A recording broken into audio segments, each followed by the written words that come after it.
Well, it is my great pleasure to be here with two men that I respect and admire and appreciate greatly, which is Mike Havok and John Hain.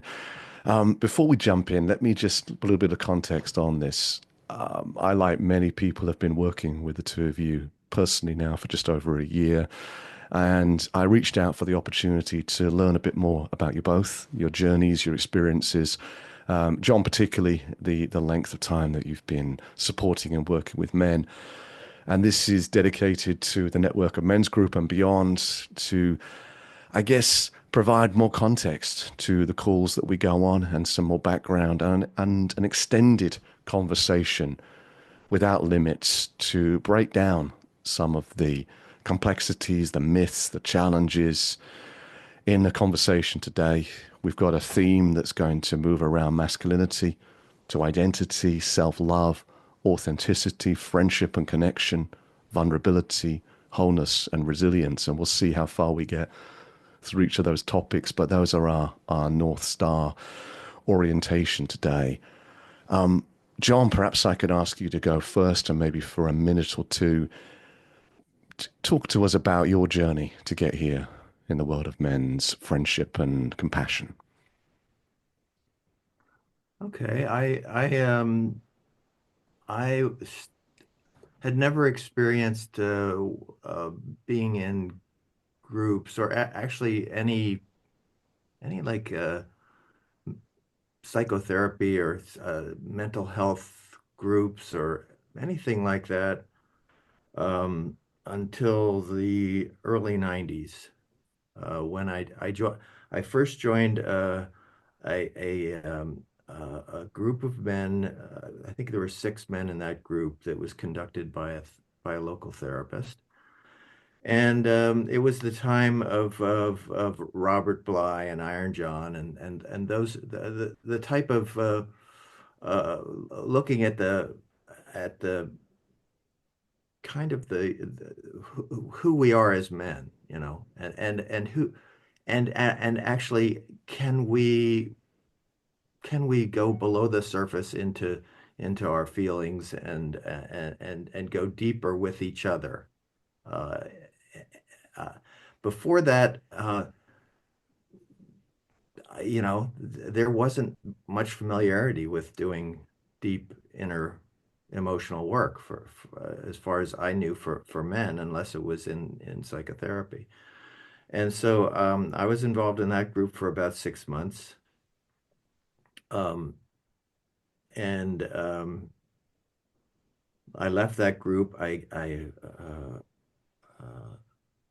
subsequently uh, um, became a father again, and the pressure of being in a family, a nuclear family, basically me and my new wife, my second wife, and having an infant, um, brought me to realize that I had no support outside of myself with other men or other, in the community emotionally.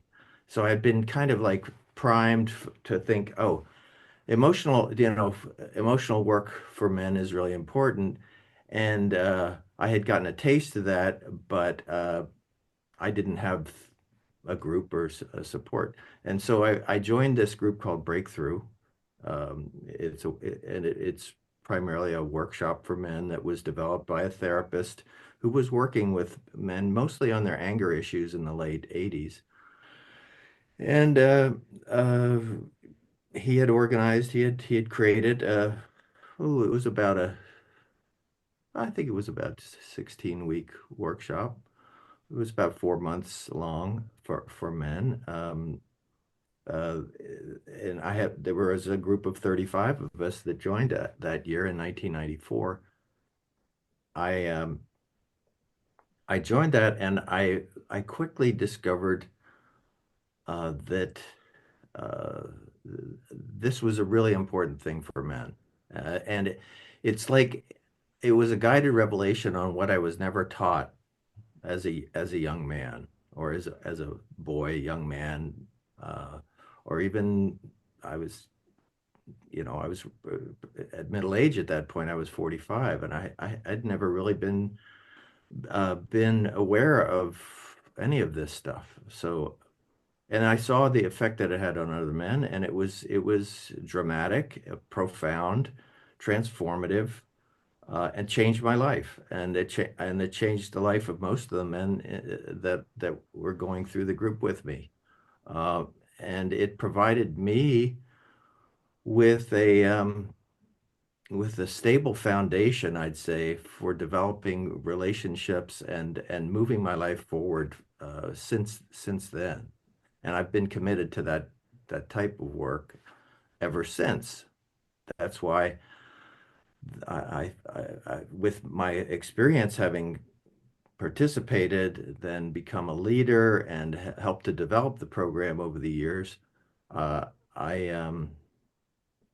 I'm now at a place where I can share my many years of experience with other men and help them to uh, experience what I experienced, I guess I'd say. And that is a deep understanding of myself, and most importantly is a deep love for myself, uh, and a deep love for other men. I think that's, and I would never have thought that that was the most important journey for a man until now. Um,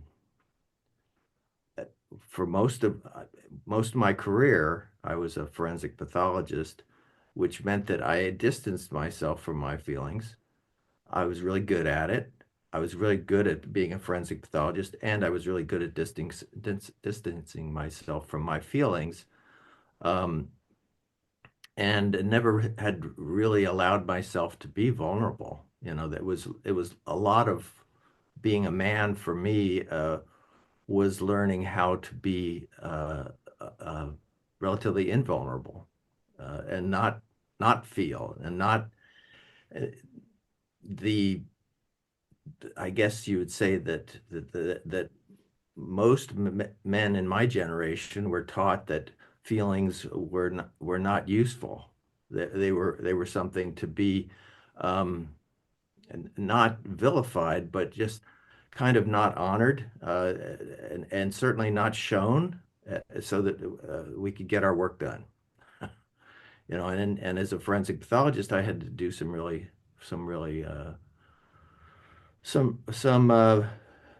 work that brought up a lot of emotions and the people that were suffering from the events that caused the death of people. And I I I was I wasn't the best person at being with the feelings because I had a job to do, and my job was to describe what happened and to do the dirty work, so to speak, that was needed to figure that out. So those are yeah, that's kind of where I came from. And my journey has been one of self-discovery uh, and deepening love for myself and other men, I'd say. Mm. John, thank you for that. Um, and I think one of the keys there in how you present yourself is that I feel that you do walk the talk.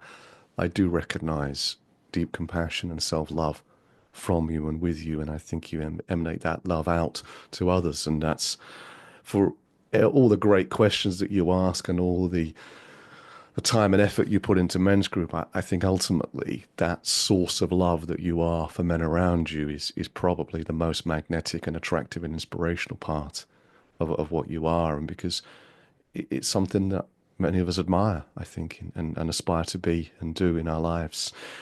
There's so many things I want to ask from what you just said, but it's important that I invite Mike into this conversation as well.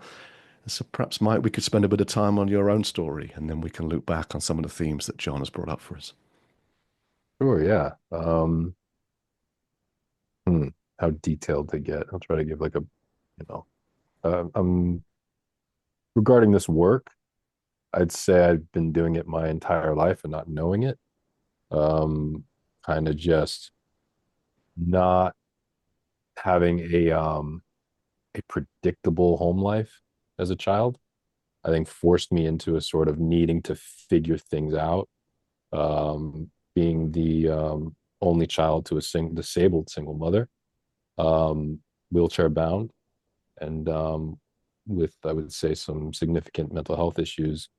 It's like I had to make sure things were okay, you know, um, and at the expense of my own self. And fast forward to, oh, I don't know, I think I was 32 at the time. I was in New York City. I was an actor. I had been acting my entire life, but professionally moved there to go to school after high school in Tucson, Arizona. Uh, did a 2 year conservatory, made some money, lived on my own with a roommate.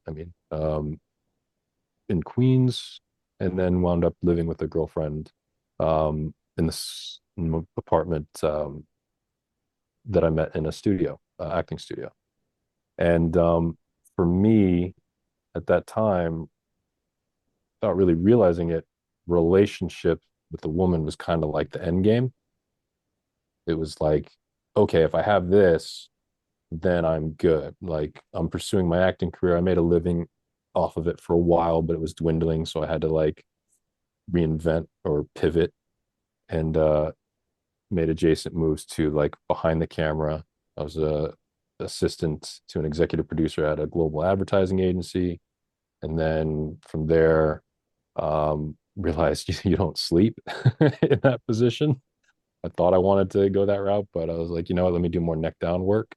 So I got behind the camera doing crew as a lighting technician, worked my way up from production assistant to a department as a lighting technician, grip and electric, other departments in the film and TV industry and commercials and internal videos at corporations and such. Um, and the relationship wasn't going well. I had broken up with this girl twice prior. Kind of knew it wasn't for me, but I was sticking it out, thinking this is what men do. And I was also very susceptible to shame and guilt, which brought me back into the relationship, the no more Mr. Nice Guy stuff. So there came a point though where sadly, after 6 years, um, where I was like, you know what? Something's going to force me out of this relationship. I'm not going to be able to do it myself. And that happened. And I knew that the relationship just couldn't go forward. I wouldn't be happy. So I ended it a third time. And I'd say that's what really started men's work for me. And again, not at that time, knowing it at 32. Um, but as I followed this this questioning of just what everything is, just sort of my natural state, my natural gift. Um, at that time, I had hit bottom. I struggled with panic attacks, and I've never been diagnosed, but I'm pretty sure I'd be willing to bet it's complex PTSD. And I wound up having a panic attack on set one time. I got hired as an actor during that time, during that bottom, and something happened where it just hit a lot of things hit close to home during a scene, and I started sweating profusely. And all the panic attacks I've had before that, um, was able to hide it. People never really knew, but I was definitely suffering inside. It feels like I'm dying.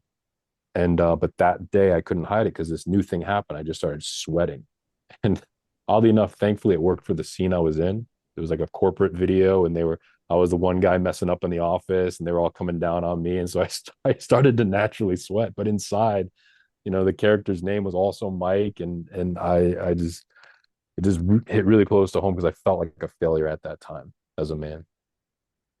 So so when I went home that night, I was living with my grandmother, who was like 92 at the time.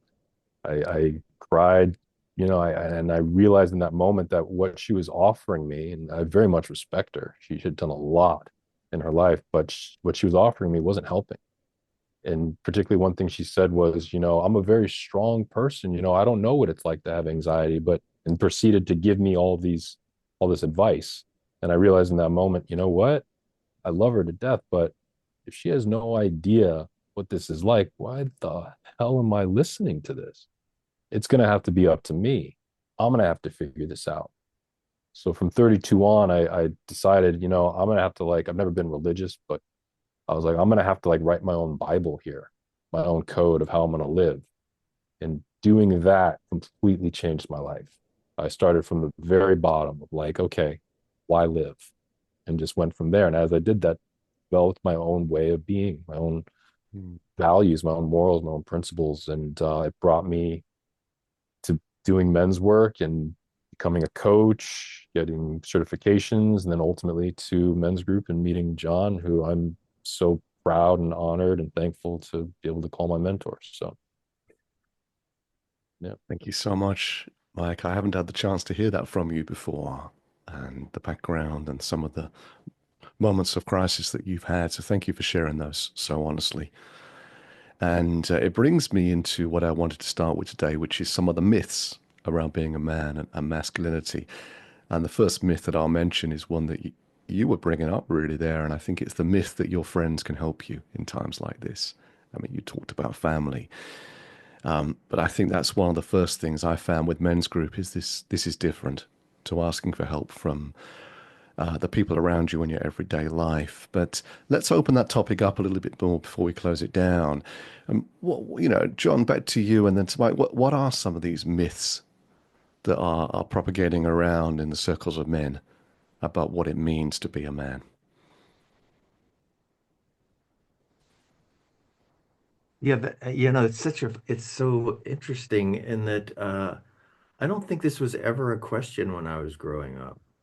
The role models were pretty clear. There was a conformity and a certain image of who a man, what it is to be a man, and the so the question never really came up for me. It was more like, what do I want to do in life? It was more like that. It was more like, what's the role I'm going to take?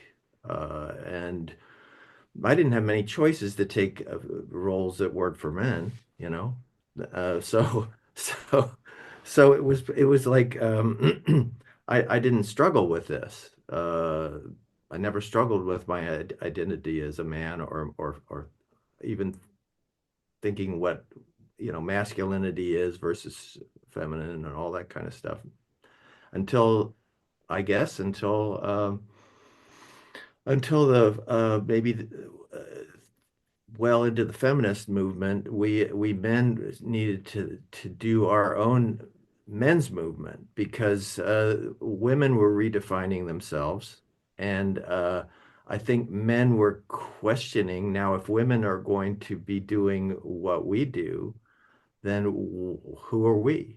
Let me It's just got. jump in a second, John, for context. So you'd have been born around 1950, I guess. I was born 1949. I'm 75 years old. Yes. I was born in 82, and Mike probably 83, 84, maybe 85.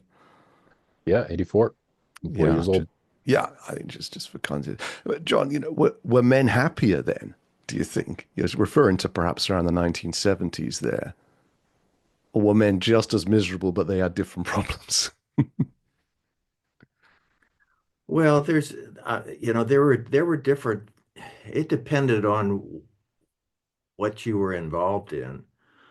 There was a tremendous amount of suffering of men from the wars, World War I, World War II, the Korean conflict, Vietnam. I mean, a lot of men were dealing with the effects of that, and that's very, very damaging, obviously, and not only damaging to them, but damaging to their families, because a lot of men, before PTSD was even known as PTSD, was more like shell shock. Men were coming out of war. And starting families, especially the baby boom generation, which I was part of, and they were losing it, and they would have panic attacks, but they weren't called panic attacks. But they didn't know what was going on with them, but they were causing a lot of damage to their wives and families because they would lose it. They would lose it, and there was wife battering and child battering going on, and of course it was kept fairly secret because there was a lot of shame surrounding it. Um, Mhm. so there was this yeah, you mostly it's the traditional way of being a man is to suppress and repress, you know, and it's to avoid feeling, and that puts things into shadow, and then people act out from there, and that's I think have always been suffering in one way or the other if they've been traumatized and haven't been able to heal, and that's I think that's really what life is all about, is because we we are built to deal with adverse experiences growing up. The challenges of life is actually how we develop our strengths.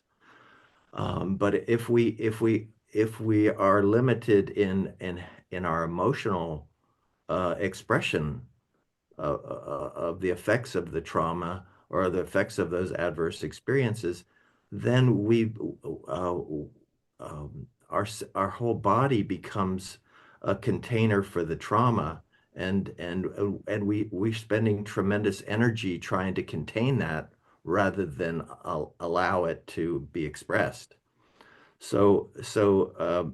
I think this is all wrapped up together in that uh, men were more rigid back then, let's say. So they didn't know they were unhappy. And no one asked them. There was there wasn't a choice to be happy. There was a choice to be either, you be proud that you're doing the job you're expected to do. You know what I mean? And so you get the kudos for playing the role that was laid out to conform to what was expected in society. Now, now it's different. It's different. Now masculine, feminine, there's an appreciation of the fluidity. Um, science has shown that a lot of our cultural norms are bullshit, and that they don't have to be adhered to, and that women can do the work, a lot of the work that men have done, and men can do a lot of the work that women have done, and and there can be satisfaction in that because we have both masculine, all people have masculine and feminine qualities and traits and stuff like that. So we get to experience a wider a a a, a, a wider um, avenue of expression of of of of our humanity, which comes with um, a lot of feelings, usually a lot of feelings, and a lot of judgments, because there's still a lot of baggage that we're carrying from the past as far as expectations, who we should be, who we shouldn't be, a lot of judgment. A lot of things arise from our judgment of how we should or shouldn't be, and our Mm. comparison of ourselves to others. Um, I'll give you a good example of this. I was just thinking this morning how, you know, businessmen back in the 50s, they all looked pretty similar. They wore coats and ties, and most men were fairly, they fairly similar in appearance, and you rarely saw somebody who was a businessman that was bursting with muscles. You rarely saw a construction worker who wasn't muscular. But today muscularity becomes more about an appearance and how you look and how attractive you are. So people go to the gym, whereas when I was growing up, there were gyms, there were relatively few gyms, and people went, they did most men in construction would never want to go to the gym. You know why? They were doing heavy lifting and heavy work and stuff like that, and um, So they didn't need to go to the gym, and then other people, business people, there was just no point. That the yeah, society right. didn't value them anymore if they were toned or muscular, are you saying? Yes, so you can see how some of these things they've crept in through from generation to generation, and unless you can kind of have this, like, 50 years of experience like I've had or more, watching this change and shift, it's hard to appreciate if you're a young man. You think that this is the way it is, or always has been, but it's really a relatively new phenomenon.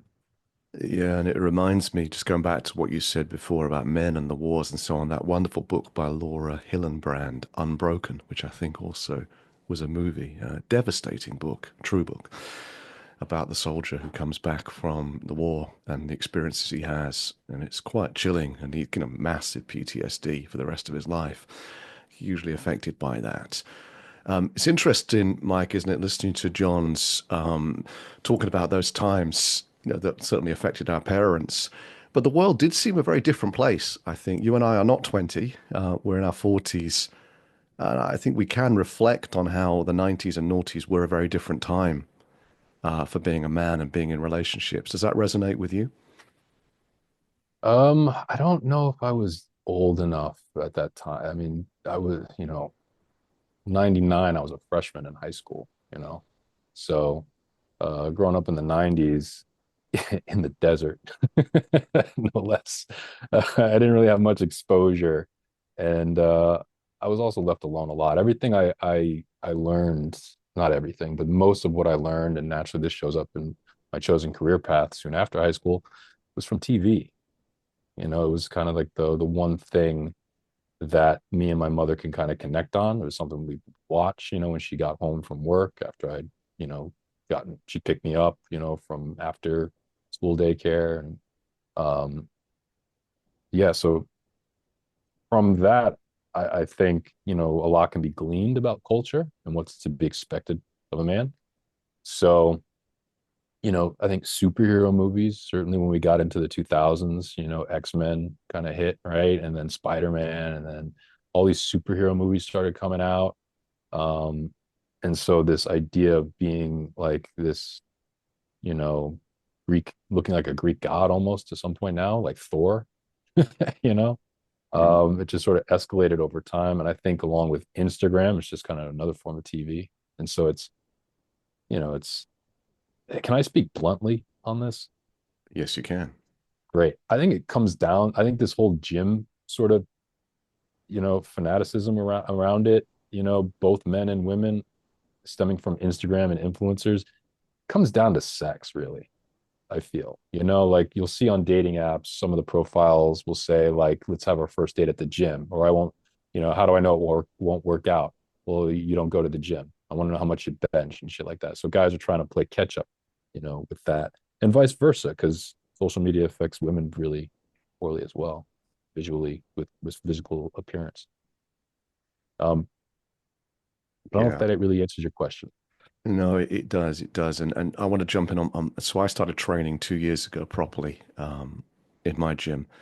And I think the truth for me is that I wanted to put a barrier between me and the world. I felt the world changing around me, becoming more hostile and more aggressive. And I wanted to be a stronger, more powerful human being in that world because I started to feel afraid of the outside world. And I know some women wear makeup for the same reason, perhaps some men do, but and some teachers, they teach with the desk between them and the students and so on and so forth. But these kind of protectional barriers that we have. But I wanted to pick up on the changes over the last few decades. And I don't know if you're aware, but in the UK, a lot of the sitcoms are still played from the 90s and noughties, but they have a warning on them at the start. And they Mm. say, please be aware that the themes of these sitcoms are now out of date. And it tends to be sex as well, sexism. And it's true. And you watch some of the, I mean, I won't name them because it doesn't really matter what the UK sitcoms were called, but they are very, very sexist. And it was normal for a woman to walk through an office in a sitcom and she'd walk out of scene and the men would comment on her appearance. Completely normal. And I think that's changed considerably.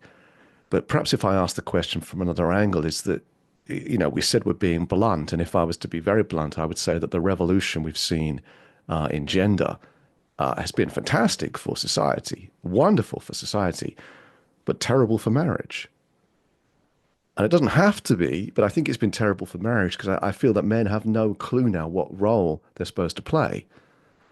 And we come into a relationship thinking about equality, as we should and as we can. And particularly, I know from my experiences, the women that I've known and dated have been very capable, very well educated, top jobs, and they've been very competitive. And it's been difficult because we haven't seemed to know who's who in the relationship, and there doesn't seem to be any sort of prescriptive sort of roles or boxes for us to tick or jump, to be in. And it feels like the Wild West. I see you nodding, John. Yeah. I mean, you're right on it there. It's really, really, this is really getting to the heart at it is that men and women used to have traditional roles that were quite different. And so when men and women married, and this is true for when what I saw of my parents' generation, was that marriage was a decision to support each other in parallel roles, really. In other words, the woman had certain roles that she took, mostly in the domestic realm, and the man had roles that he took mostly in the work world. And there was an understanding that you know, that's what their responsibilities were. And so, and and I think there was less conflict in marriages because the men and women in the marriage were working in parallel. They weren't crossing paths throughout the day as to what their roles were, you know? So it's very simple, right? Simplicity is much easier to navigate than complexity. So, so I think marriages, there was less stress in marriages. I don't know that you would say that necessarily men and women were happier, but they were in general. There was predictability, and this is what's expected of me. This is what's expected of you, and there was this other thing going on was that men were had the dominant role, and the, it was really more of a man's world, and so the man dictated a lot, and women were relatively subordinate, not always, but relatively subordinate, except within the confines of their roles. So if the woman ran the household, she would tell the man to what he needed to do and what he didn't need to do. But I think the success of my parents' marriage was that my mother knew how to take good care of my father because he didn't know how to take good care of himself. So so she was providing that kind of support for him while he was providing the provider support for her, and she was very class conscious, and so he was providing her with what she valued. So they had a successful marriage. They were married.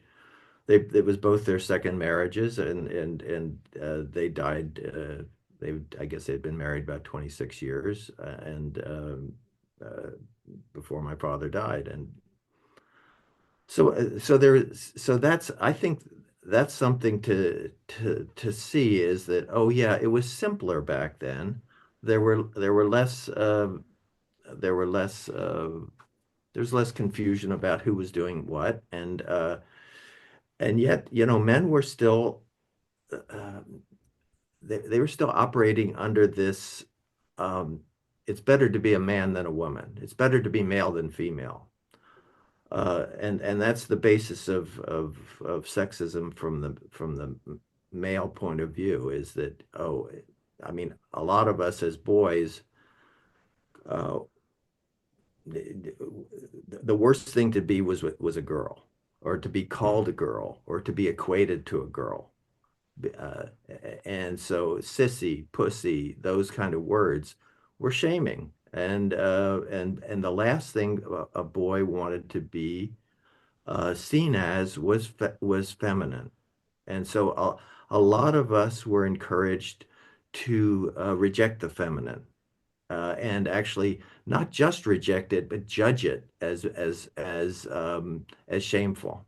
And so shame got attached to a lot of our feminine qualities, which a good portion of that is emotional expressivity and this and vulnerability and the willingness to show those feelings.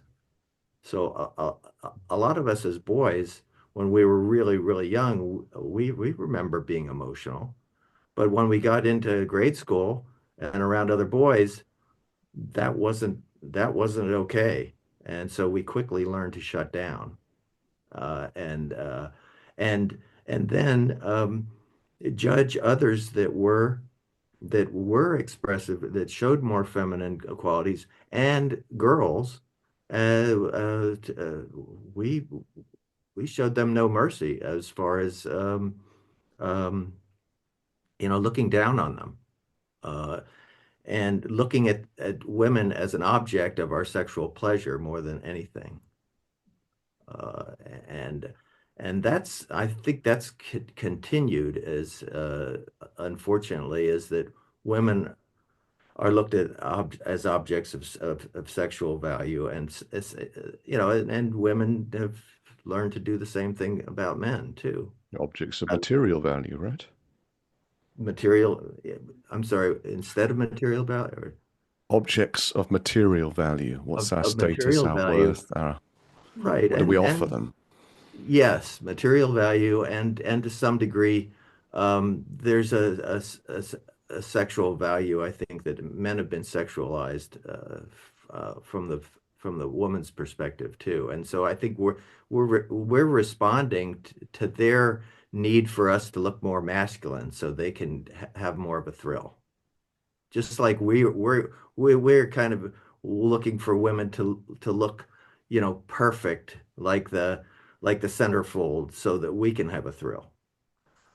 I'm glad you said that, John, because I was thinking in my head, I've heard plenty of women call men pussies and faggots. So it's And not like it's not and one sided. that's how my mother the last thing my mother wanted me to be was a pussy or a faggot. She hated that, and my father was a relatively sensitive man, and very caring, and very, very generous, and she hated that in him. She thought he was weak, Yeah. and I heard her tell him that, and so the last thing I wanted to do was be perceived as weak, and it's funny because the women, just like men want to keep women in their roles, women wanted to keep men in their roles, and I my mother saw even though my father was a great provider, she saw him as weak. She saw her father, who had gone through the depression and lost everything and couldn't recover. She saw him as weak, and it was all about strength. She respected strength and domination, even though she was a woman, And so there are these things that both of the sexes do to create something about the other sex to to judge. Let's just put it that way, to judge. Yeah. It sounds like correction through shame. Yeah. Yeah. Yeah, I've experienced that as well from time to time. I think I've even faked masculinity in some senses just to show the other person, that sort of strength as they want to see it, which seems a bit silly. And just going back to what you said about femininity, John, I mean, certainly, I was at school in the early 90s, and yeah, the most shameful thing you could be in the world was gay.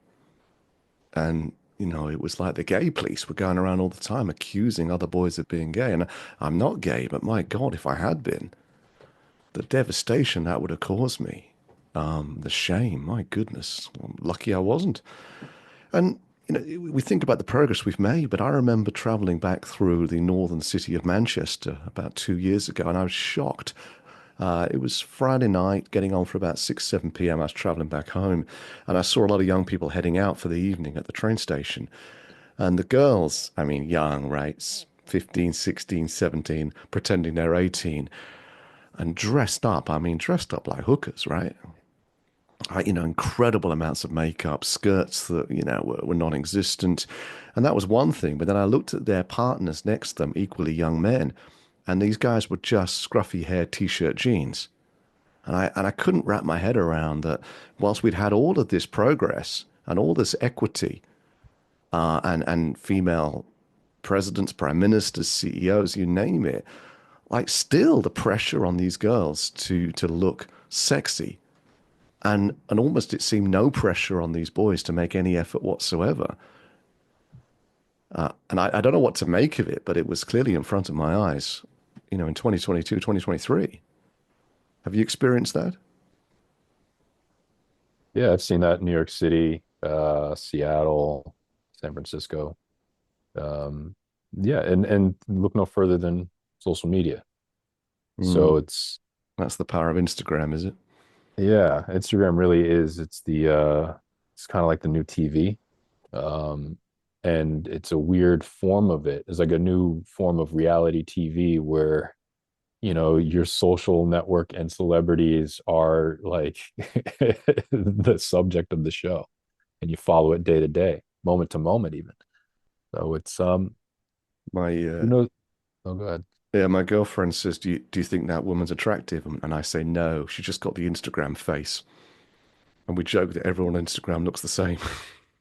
There's a lot of truth to that. What I mean, thankfully, with age, I've realized over time it really does come down to personality. I think a lot of guys want to have a girl that can, show around and like, hey, look what I got, kind of like a trophy. But I mean, spend enough time with them. If you're a man of any substance, it's you find very quickly like personality is key. If they share your values, if they enjoy doing the same things you like doing, if they understand you and what your mission is and what you're trying to achieve in life and wanting to sort of be a part of that and help you do that, you know, Mhm. then it's like, wow, this is really rare. This is really attractive. That's been my experience anyway. Another factor in the changing relationships for me has been the throwaway culture that we've developed. You know, items and plastics and you name it, that it's fine just to bin something and buy something new, clothes particularly. It doesn't feel like we had that culture several decades ago. Things were built to last, and we all know grandparents that stayed together for 60 years. And I'm not drawing comparisons, but my girlfriend, 41 tomorrow, even recently, several of her friends have said to her in response to her raising some challenges that we've had in our relationship, and just everyday challenges, they've said, well, just break up with him then. And this is a woman of 41, not 21. And okay, she could just break up with me, but then what, is she going to be dating at 50? At 55? And it shocks me that those friends are suggesting that after 2 years of us being together, that rather than her digging deep and working harder at it, she should just throw me away and get a new one. And they're deadly serious. I I want to comment on that is that because what we suffer from is judgment. We suffer under and because judgment creates objectification of whatever is being judged. Okay, and this is a great tool for building things and creating things and things, right? um, and it's a gift that human beings have to manipulate their environment in order to survive. And what it does is we start relating to each other because we don't have a deep spiritual life, and that's not our primary connection with life. We are in judgment mode all the time, and creating out of life forms, we are creating objects. We make and now everything is a relationship with an object, and this happens with people, and this is it's a product of a large amount of our culture and our equating objects as having monetary value or worth, and equating the worth and value of a life form. Uh, uh, we objectify it. We make it in terms of better than, less than, worth more, worth less. So there's only one way out of this is to relate through unconditional love to other life forms. And that is yourself and other people. Otherwise, we objectify ourselves. We objectify those that are close to us, and we're encouraged to do that.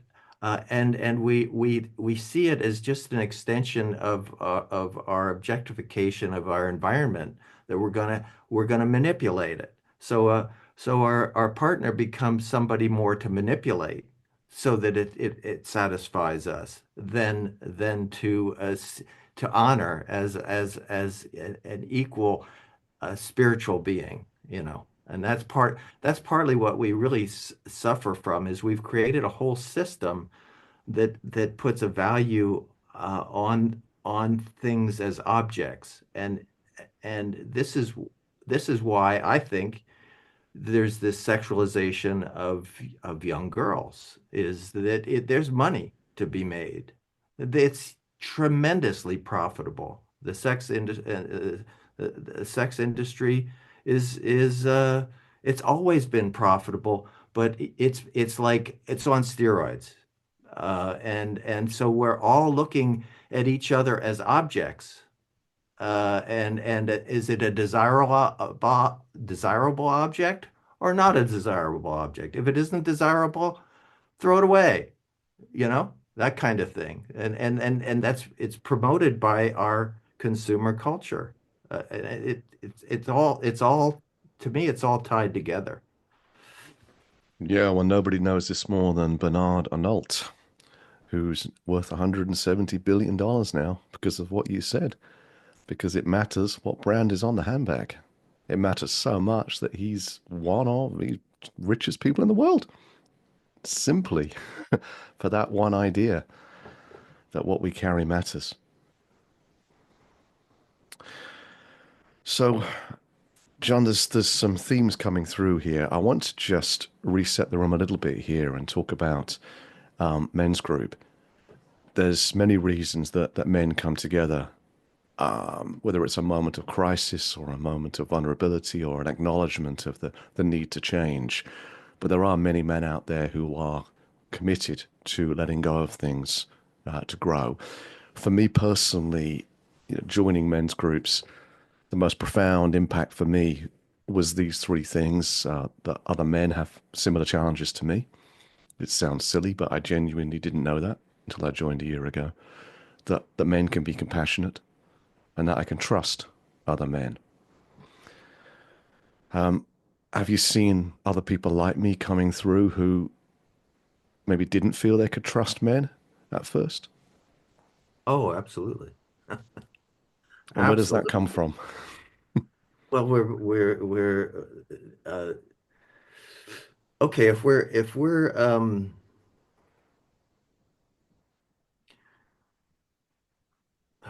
this is it's kind of a hard starting place, I guess, is to see where this begins. But um, there's an inherent distrust of other men because we judge each other.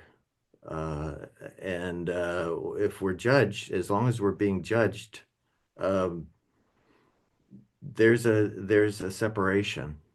There's a separation, and there's an objectification of the other men. And so, if we're seen not as not seen in our wholeness, but in our if we're seen as uh, uh, if we're seen as our pluses and minuses, if you want to call it that, as a man, if that's how we're perceived by other men, it doesn't feel safe because it reminds us of when we were a kid and we were bullied and we were set. Those of us that dared to step out of line got treated harshly, or we treated harshly other men, other boys that stepped out of line, that kind of thing. And so, we had to learn to toughen ourselves up when we were kids and defend ourselves against other boys, right? And so, and then we take that in, we grow up in school and we're competing with other boys. We're competing with them uh, in as far as achievement and performance, and as far as desirability. And so there's a game that's going on that's competitive, and uh, to show your vulnerability is usually not beneficial in the and it's like showing your cards, right? It's in a game of poker or something like that. You don't want to show your cards, so you want to be kind of reserved, and so when men get together, at least this is what I noticed in the first men's groups, is that men are fairly reserved. They don't come into the room and sit down and start joking and talking with each other. They just sit down there and are waiting to be told how to be or what to do. Uh, Mm. whereas if women come into a room together, they will all be talking and getting to know each other immediately, and just they're all much more emotional. So we're more reserved and pulled back from each other, which is it's kind of it comes off as distrusting, and yet it only takes a little bit of uh, changing the rules to get men to feel safe and that they matter and that they belong, which are the three things that human beings are needing to know that's true, that they're being in an environment where they're safe, they matter, and they belong, which means that well, like for men's group, for instance, confidentiality, what we share here isn't going anywhere. This is not, you're not going to be, we're not telling on you, kind of thing. And it's private and stuff like that. We're going to decide not to judge each other. We're going to decide to suspend judgment. And guess what? Men can suspend judgment if they're in a safe place. And then and that we actually can decide to connect and to belong to a group. And men know that if they're part of a team, they're part of a group that has a common interest, and a common goal. And then men can trust each other in that kind of milieu, in that kind of environment. Men start to trust each other and open up, and that's what I see on men's group. Is the same thing I saw in person. Is that once those are the necessary ingredients, and then it combined with this idea that loving is an action that we take to offer attention, acceptance, appreciation, affection, and allowing, trusting, type of thing.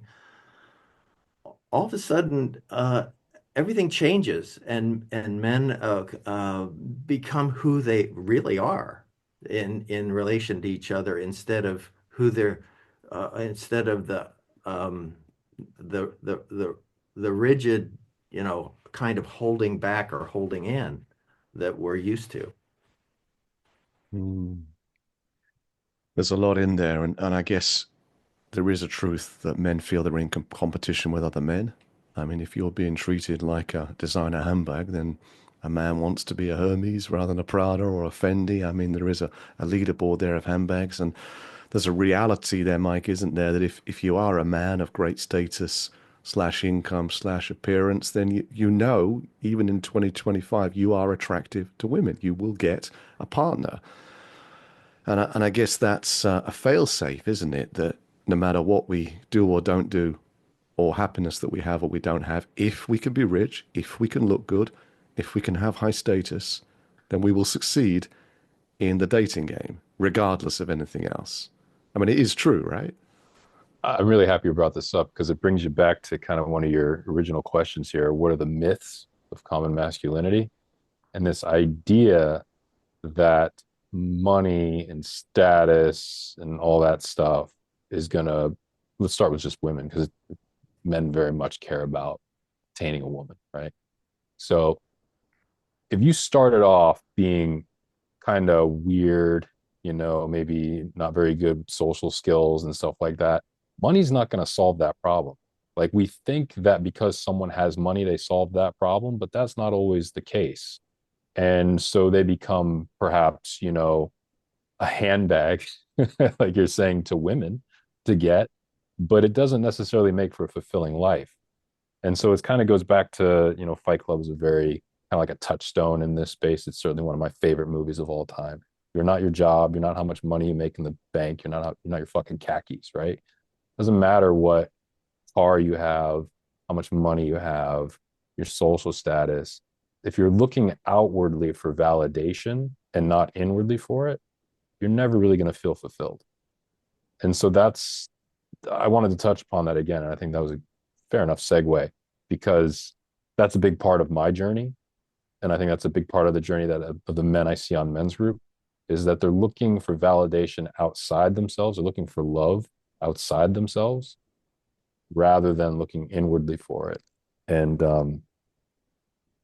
and the big turning point for me is when I realized, oh, I define what my masculinity is. I don't let any other man define it for me. I don't let anybody define it for me. And I define my own metrics of success and fulfillment, not anyone else. Yes. I want to come back to men's group for a moment, but just an observation that I had. I was in Dublin a few years ago for a Toastmaster conference, and they'd flown a guest speaker over from the States to give a 10-minute keynote talk. And I discovered on the grapevine that this man had not been paid for his talk. And I questioned why he would bother to come so far to give this talk. And then he stepped off the stage and we took a break, and about 6 or 7 women rushed over to him and wanted to ask him things, get his autograph. And I thought, you have your answer there, Richard. Like that feeling, that chasing that feeling. I'm not picking on this guy, but it was just worth any price to stand there and to feel like a rock star and to get that attention.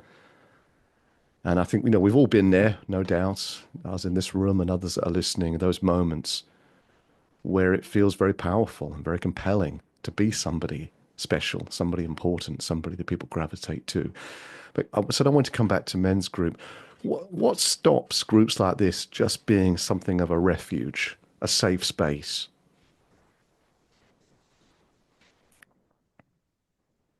What stops it? Yeah, because that wouldn't be the answer, would it? To have a refuge where you're saying, okay, it's a nasty world out there, but here we love each other, protect each other, support each other. That's not really the answer, is it? In a group like this, it's got to be a place of being challenged too, right? Okay,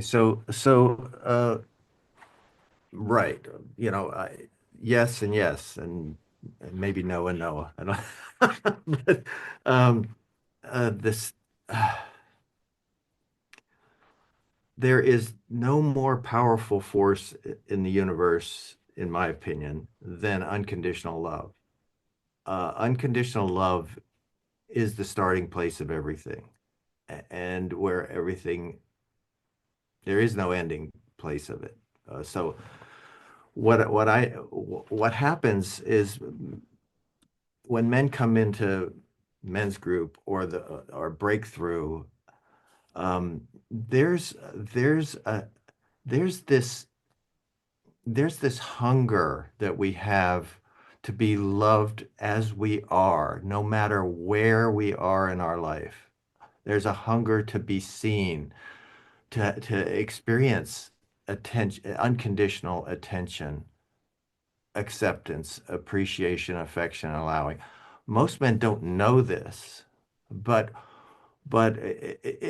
um, in my experience, I've had men that come in for a drop-in group in person, for instance. I've experienced this the last 20 years, ever since I've been doing drop-in groups for men. Um, if you make it clear that they're coming into a circle of unconditional love, some of the men will immediately start to what we call break down, which is break open, which is actually it's not breaking. It's if you want to call it, it's breaking together. You know what I mean? It's not, they're breaking apart and it, because the rigidity is too much and they can't hold it anymore and they just need to feel it, and when they're in a safe environment they can start feeling it. uh, that's that's often the starting place for recognizing that you're okay as you are and you've got work to do. Okay. And so it the so the starting place is kind of like to melt so that you can be reform so that you can reform yourself. But Uh, is that created by great leaders in the space, or is that created more from the atmosphere? Can it be self-emergent? I think it's a collective. I think it's a collective. And what men have been discouraged from is valuing the collective. We are taught to be strong individuals and think that that's what life's all about. But really, it's this holding environment of other men, of other human beings, that makes things possible that we don't necessarily understand because it's not mechanical. It's more in the spiritual realm, and where we can shift and transform is from our spiritual basis, which is our higher self.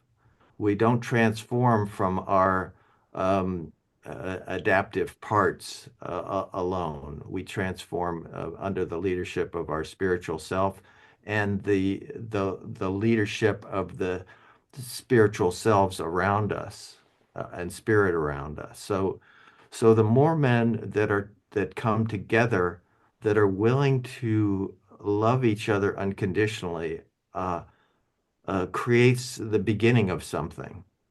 And I don't want to say that there's a certain formula to it or a certain way it's going to happen.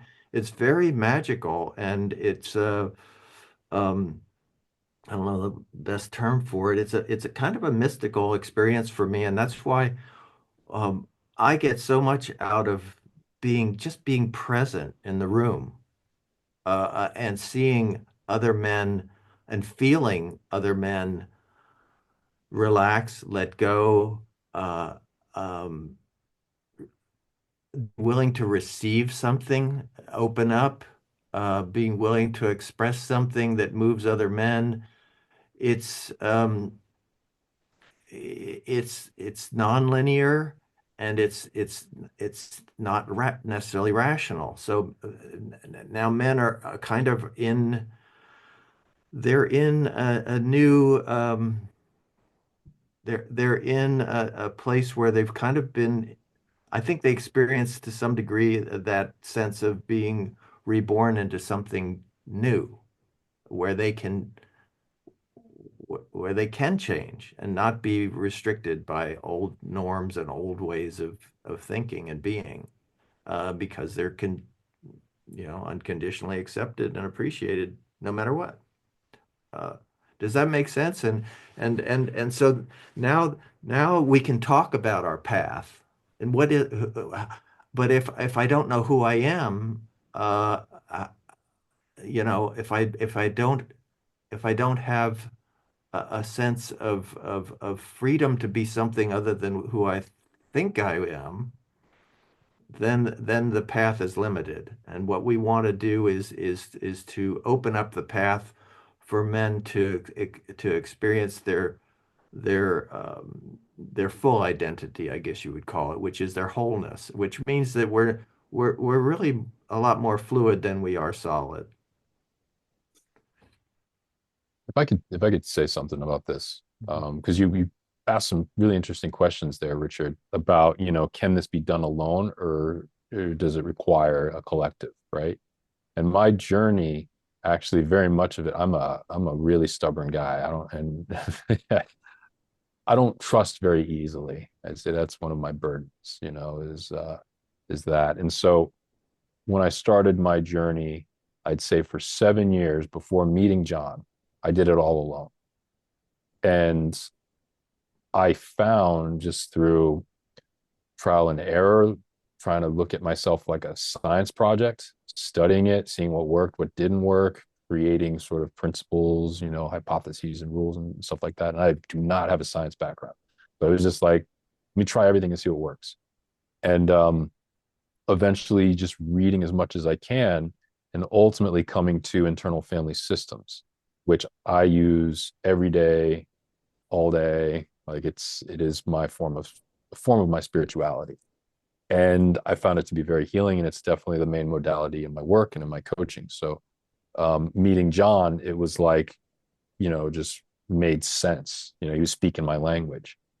So for me, I would say, and it depends on the individual, but for me, I think I made a lot of progress, although it took a long time. But I feel like I had a really, really strong foundation from there, uh, to then start doing group work and exploring the value of it. And it says in books, or at least there's a quote. I think, an African proverb says, "If you want to go fast, go alone. If you want to go far, go together." And so I feel like I did a lot of work on my own that, even though it was 7 years, was pretty fast. I would get uh, compliments from other men in group work saying like, "Wow, you've done so much work," you know. Um, but there's a certain element that is missing, and the final.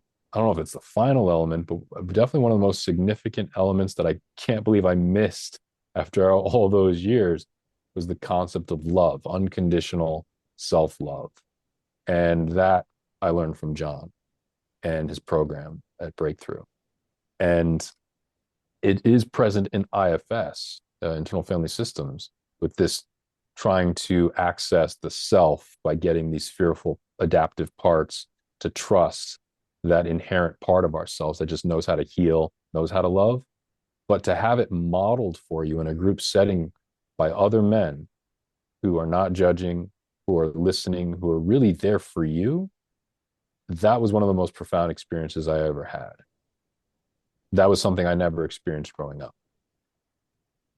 It's a common theme, I think, of the coming togetherness that I've seen anyway. As I say, I've been a member of these groups for about a year. Um, a lot of men haven't been heard. And it's quite common to hear that phrase, I need to speak. And what they mean is, I need to be heard. And I was like that. And then a year into this, I don't have that feeling of needing to be heard anymore. Okay, time to time, obviously. And is that a shared feeling that once you have been heard genuinely, then things do change for you? It's not in you in the same way anymore. I think it's a sense of like, it can be heard, everybody's different. It can be being heard I think the magic happens when men discover that they're not alone in this. You sort of spoke to that a little bit. Like you're not uniquely fucked up.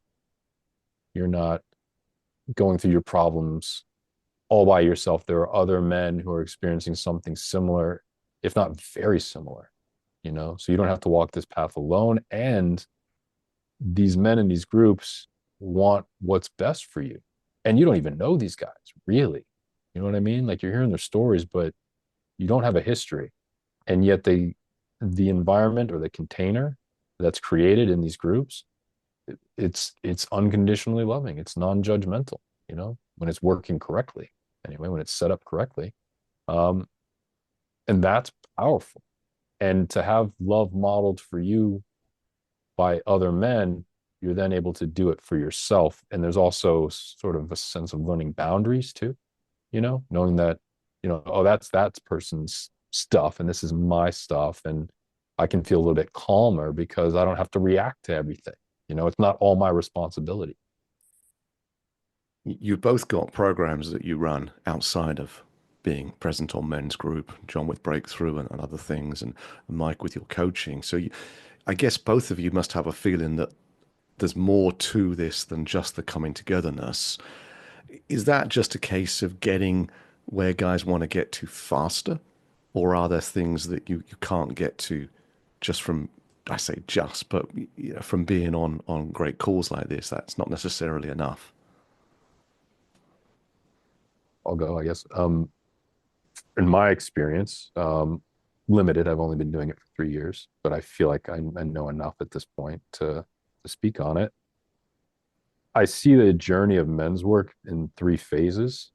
And so the first phase, definitely, as John said, knowing how to unconditionally love yourself and having that modeled to you by other men in group work is definitely a significant part of that and can be very profound and helpful and useful. I would say the next phase would be mission, knowing what it is that gets you out of bed in the morning, what it is you're willing to work your entire life for, how you want this story of yours to end, in your last thoughts, your last breaths. And that's not necessarily something someone else can give you. You can certainly hear other people's stories and gain information, but that's up to the individual. And then the third phase, you spoke about this, Richard, is, eventually you got to get out there and do the work, you know, and pursue your mission and do what it takes to achieve it while also staying open to revising it if needed. And I think clarity of mission is a lifelong pursuit. It just, you keep at it over time, it becomes clearer and clearer and clearer. And so that's sort of my take. Hope that answered your question. It certainly does, yeah. And John, we don't necessarily need to reinforce each other on this call, so I'd be interested to hear if you have an alternative view or vision or things that are parallel to that. Well, I see, yeah, yeah. Women kind of rose up against external oppression. I mean, they deal with their own internalized oppression too. But th- they they worked together, I think, at getting the right to vote and that type of thing. It'd be and owning property. I mean, there were serious ways that women were property. They didn't have their own rights, right? And so women's liberation I think, was a lot about overturning the external oppression that they suffered under. Men, however, I think um, th there's this internal oppression that we suffer from, and we do it to a large degree alone. We suffer alone because what we've given up is our connection to each other, our heartfelt connection, our deep love for each other. Uh, uh, what I what I've where I've experienced the most connection and joy being with other men is on teams, is doing things together uh, rather than separate. Uh, th to me, there's nothing better than to be part of a team. And I think I think that's our biology. I think that's what we're designed we're designed to work together, to play together, to grow together. Uh, and the separation that we've experienced has been part of the objectification that we've internalized of ourselves. Uh, uh, and so I think this is men's liberation work.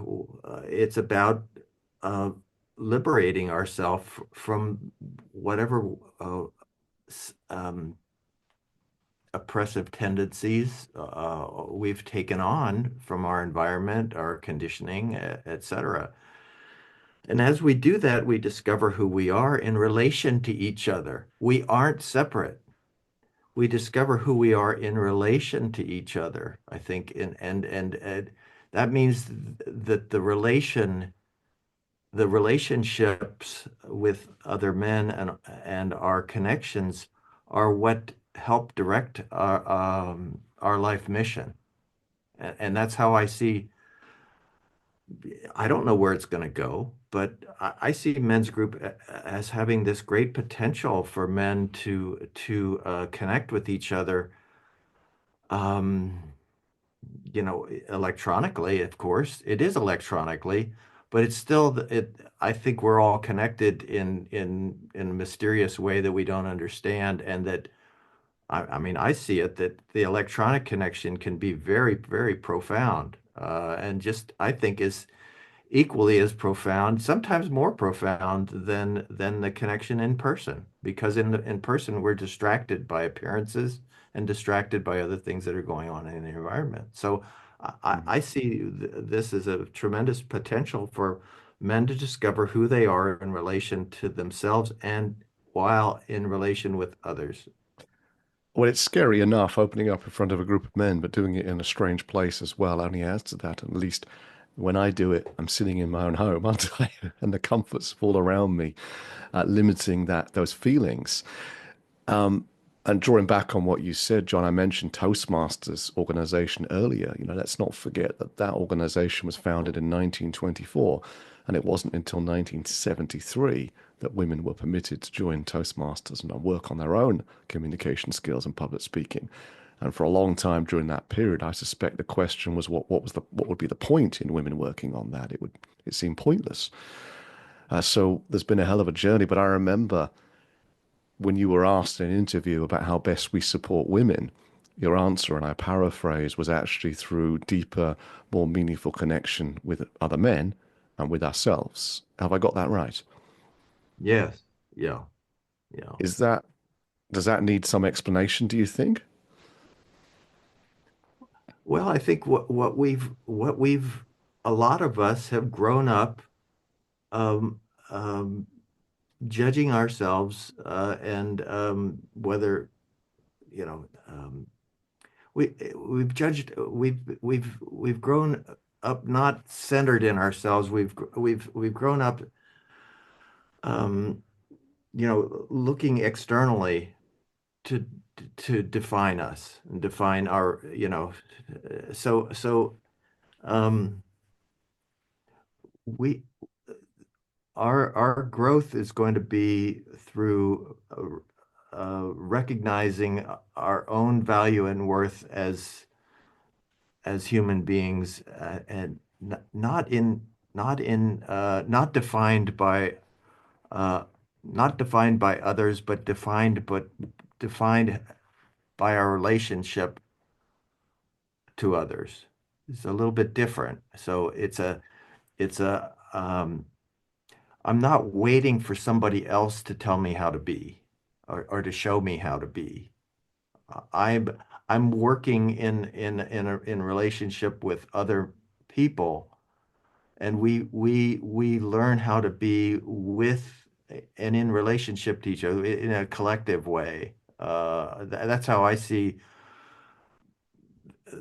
really us, that's where our real strength is. To be when our weakest, the weakest thing is to be individuals. You know, none of us can survive as individuals. We all depend in some way or another on other human beings in order to actually be here speaking and doing and communicating and everything. Uh, but it seems like we've put value on the parts instead of the whole. And we're focused on the parts instead of the whole. And I think part of this journey that we're on is to rediscover this connection that we have on a collective basis with each other in groups to help define our the roles that need to be taken. And uh, and we can and because of our adaptability, we can step into a wide variety of roles as needed. It's not that we need to have a certain role and maintain it through our life as it used to be in the past. Um, and this this unpredictability uh, requires us to be comfortable with uncertainty because we don't necessarily know where we're going. We don't necessarily know. We don't have a vision necessarily of where we're going until we can move together. I don't know if that makes any sense, but it's kind of like we're more like a colony of bees or ants than we realize, perhaps. The contrary to that, and I'll come to you as well, Mike, in a second, is that my complaint, if I had one, and I've got a few, about the Christian church, is that the more that you get into it, is the more that you're suggested or asked to look inwardly.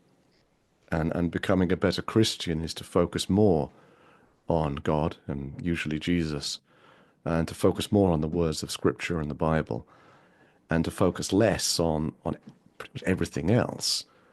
So a Christian church is not interested in inviting a rabbi to come and speak to the group and to gain a wider perspective on their beliefs. They're not encouraged to understand the tenets of Islam or Hinduism and so on. The opposite is true, not universally, but mostly. What are the dangers of us doing that in men's group? Just keep focusing inward. I mean, shouldn't there be a monthly call where we meet with like-minded women and discuss these things and be open to criticism and challenge and put these things to some of the test? Or what Well, what are the certainly. dangers there? Uh, until we learn how to operate from unconditional love, we're not going to do that very effectively.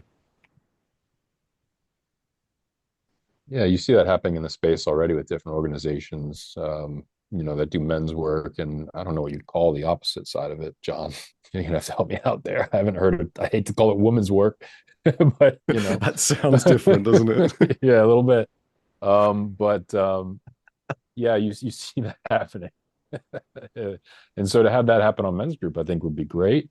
Um, Have you heard these challenges, both of you? Sorry, Mike, for jumping in from women. Have you heard these criticisms, maybe, or rightly or wrongly? the criticism being that men focus inwardly too much.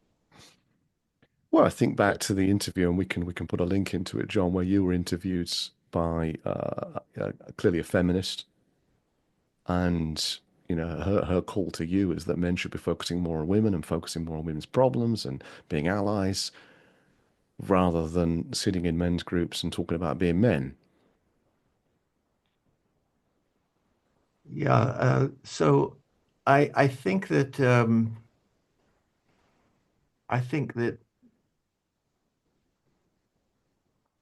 I mean some of these things are not like linear. Okay. Um, the it's important for us to develop a relationship with ourself first, a deep, deep knowing and understanding of ourself before, in order to be with others. and to be in counsel with others. So, so for instance, I did some work in like with Native American medicine wheel kind of teachings in sweat lodge and things like that. You know, you sit in a circle. There are men and women in there, okay? Or it could be all men or all women or whatever. But the idea is that we sit in a circle, spirits in the middle. We are communicating through and we are communicating um,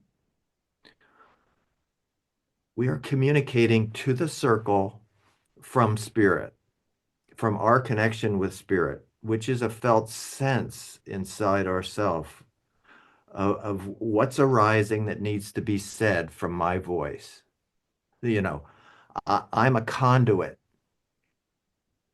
of something greater than myself.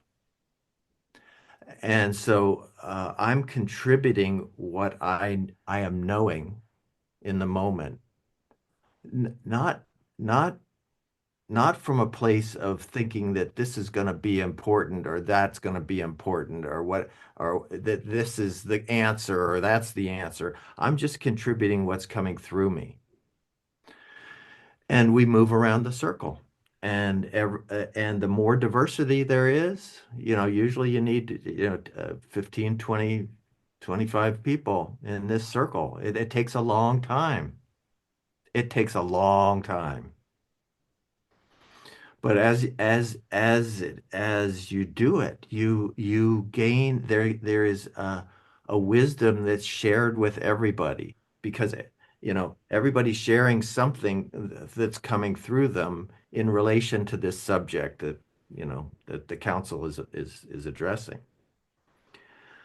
And that's how we operate most effectively as human beings is to trust ourselves and trust that we're an extension of the creative force of the universe, and we have a role, even though we might not even know what that role is. We may voice our role, somebody else may voice our role. We may recognize that, oh, that's something I can do, or somebody else will recognize, oh, that's something I can do. So there's a community aspect here that we're missing. And part of our divisions are so deep right now because we don't have these ways of communicating in a collective circular way of honoring everyone's opinion and not letting any one particular person dominate. You know what I mean? It's not hierarchical. The spirit is informing us all. And that's the ultimate trusting. That's the ultimate trusting. Uh uh that we as individuals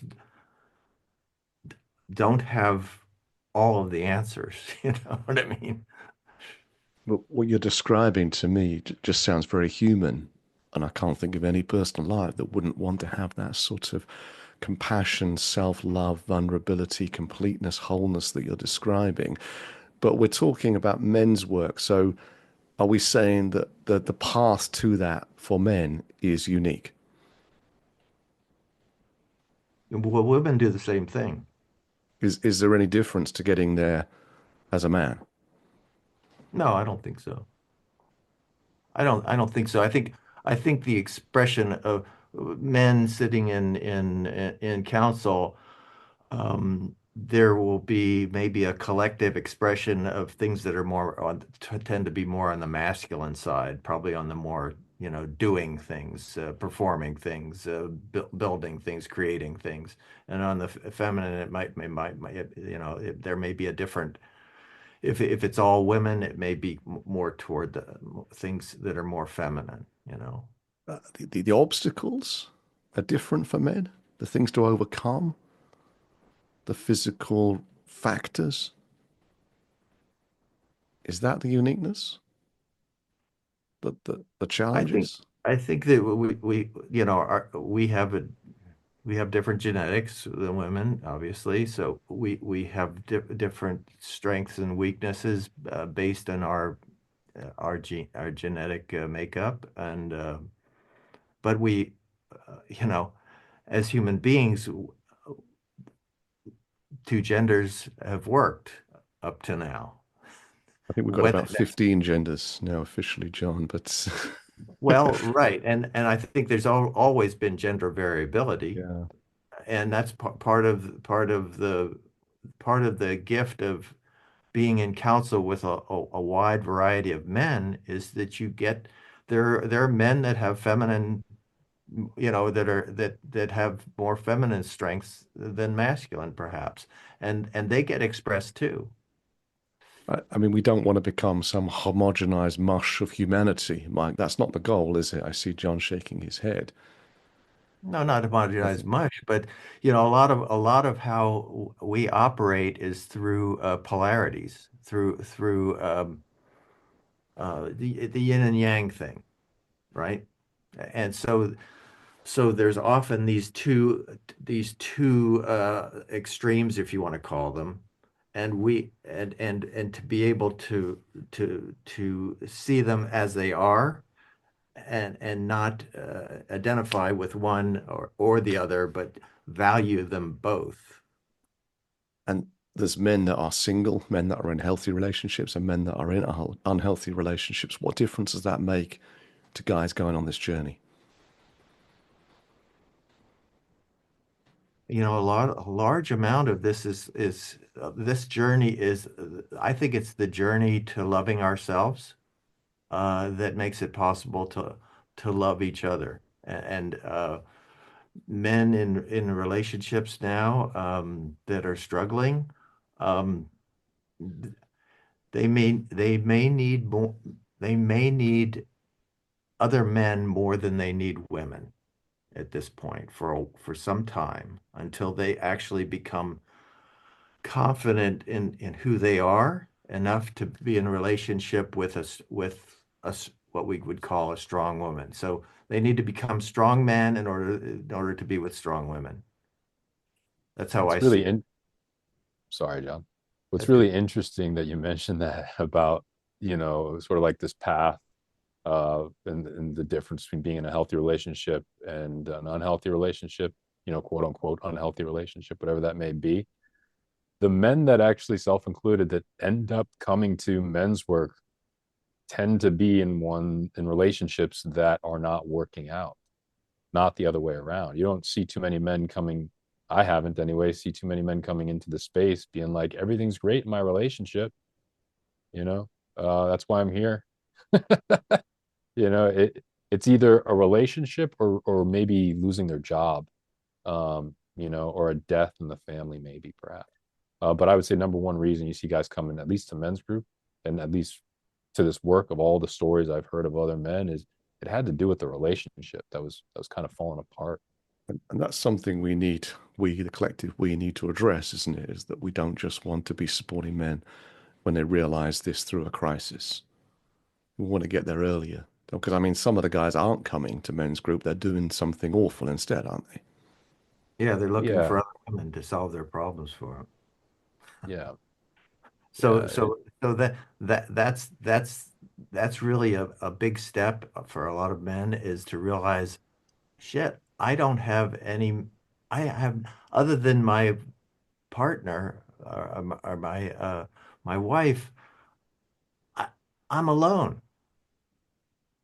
because they've always been looking for a woman in order to be their what do you call them? Their to be complete.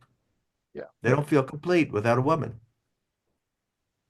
And you mentioned this Yeah. the other day, John, that I mean, it's a generalization, sorry, that women tend to have spread their emotional connections to a larger group of people than men have. And in the worst case scenario, the man's only source of emotional connection has been that partner who is now to some form or other rejecting them. And that's traumatic in a big way. Yeah, and so what they may be experiencing is the biggest gift of their life. They don't realize it yet, but they're coming to men's group and discovering who they are.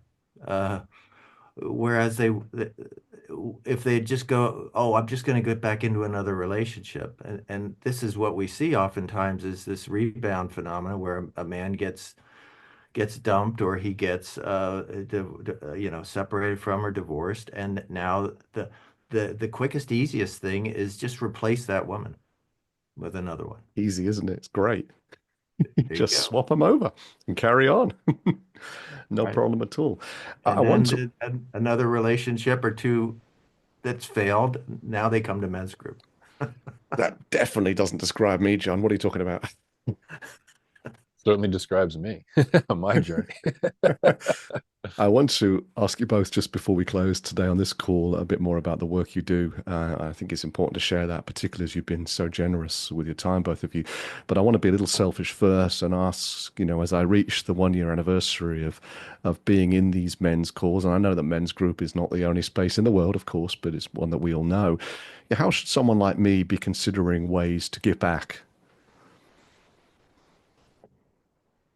I would say really think of the man that you know that you're capable of being and work towards that, your fullest potential.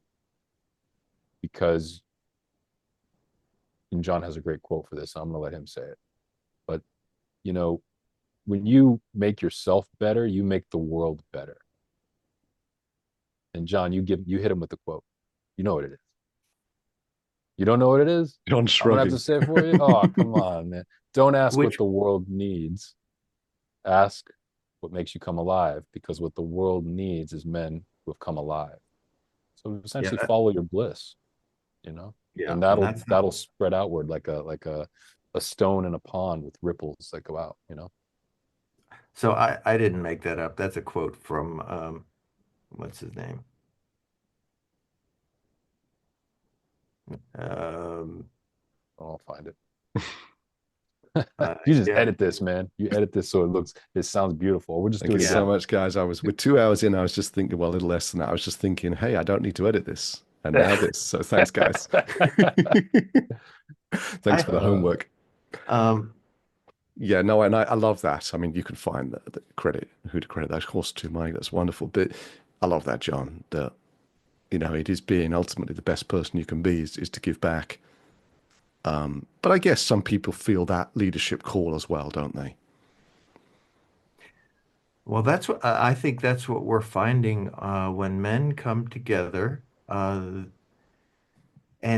get inspired. Let's say they discover that they're inspired by what they're seeing, by what they're experiencing, by by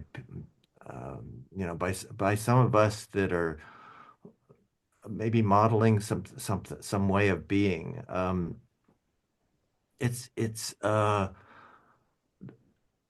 it only takes a very simple invitation to them to step up, to take a step into more of a leadership role. That's what I'm seeing on men's group is that, I can identify the guys that are ready to step into a more of a leadership role. And uh, I've invited them and they've stepped up and that's how leadership grows is to be seen and trusted, recognized, and to start feeling your power, to start feeling that, oh, I can make a difference here. I do matter. I do belong, and I'm safe. So everything's possible now for me. yeah, And that's part of that's what the liberation allows is our aliveness to start poking through. And and the aliveness is looking usually, certainly in the masculine realm, the aliveness is looking for something to do, for a role to take, so that I make a difference, so that I have a purpose. My life has meaning, right? yeah, we all have within us, and I truly believe this, gifts and unique gifts in our own way. We're all precious gift. And if we adopt that and lean into that, this aliveness that John talks about, it stems from that. And if we can follow our hearts, if unconditionally loving ourselves with this felt sense of, okay, well, how do I give back? How do I have a legacy, you know, when I die? And what am I leaving behind? And what are people going to think of me? Although it shouldn't really be about that, we do have a sense of, you know, what are people going to say about, you know? And our gifts can often be found in our greatest struggles. You know, my greatest gift are my panic attacks, because I've gone through them countless number of times. And there came a point in my life where I realized, you know, if I could help a man who's going, especially a man, because to be saddled with this as a man constantly feels like weakness. It's like, you know, I've lost the game before it's even started. So if I can help another man through this, gain clarity on it, help them recognize, you know, their own, that it could possibly be a gift as well for them, and that it's not the end of the world, you know, it's not a death sentence, or you know, Mhm. anything like that. Even if it's one man, that for me, I can be in my last moments and think about that and know I've left something behind that's good. I've done something good, you know. So right now, this is all, I feel like I've already done it. This is all a bonus now for me. You know, I can truly accept it as it is, what I've done. Yeah. And you are both examples of leaders who have stepped up, who felt the calling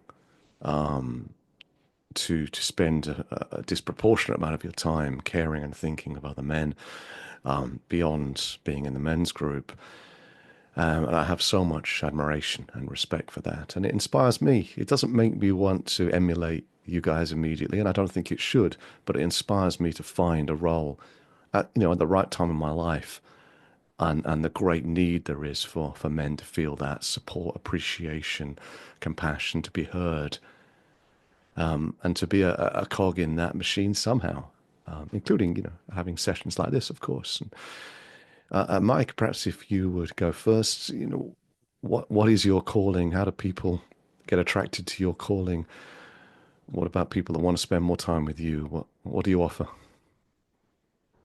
um well, I'm a coach, a men's work coach, personal coach. Internal family systems is my main modality, but also focus on purpose, life purpose, mission, um, fulfillment or happiness, for lack of a better word.